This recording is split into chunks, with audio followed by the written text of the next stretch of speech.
आज हम बनाएंगे इमली की मीठी चटनी। इसके लिए हमने ले ली है इमली की गुठलियां हमने अलग करनी है, कुछ देर पानी में भिगोया था। मिर्चें ले ली हैं तकरीबन 2 टेबलस्पून, सॉल्ट ले लिया है हस्बे जायका और शुगर है हमारे पास 1/2 कप। ये देखिए बाउल में हम इमली डालेंगे। इसके अंदर हमने 1 बाउल वाटर डाला है, वाटर ऐड किया है, पानी। इसको हमने पकने रख दिया है और हम इसमें शुगर ऐड करेंगे और इसको पकाएंगे इतनी देर के इसका शीरा सा बन जाए। इसके अंदर हम नमक ऐड कर देंगे, हस्बे जायका, लाल मिर्च पाउडर ऐड करेंगे,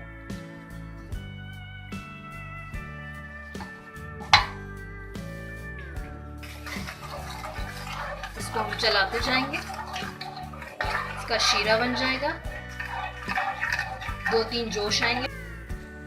ये देखिए मीठी चटनी में उबाल आना शुरू हो गया है, एक इसकी लेयर सी बन गई है। इसमें 1-2 और उबाल आएंगे, हम इसको निकाल लेंगे। ये देखिए हमारी इमली की मीठी चटनी तैयार है। इतनी जबरदस्त लग रही है, बहुत ही मजेदार है। आप इसे चाट के साथ भी खा सकते हैं, भेलपूरी में भी डाल के खा सकते हैं, दही बड़े हों या पकोड़े, जबरदस्त मजा आएगा। रमजान की स्पेशल डिश है।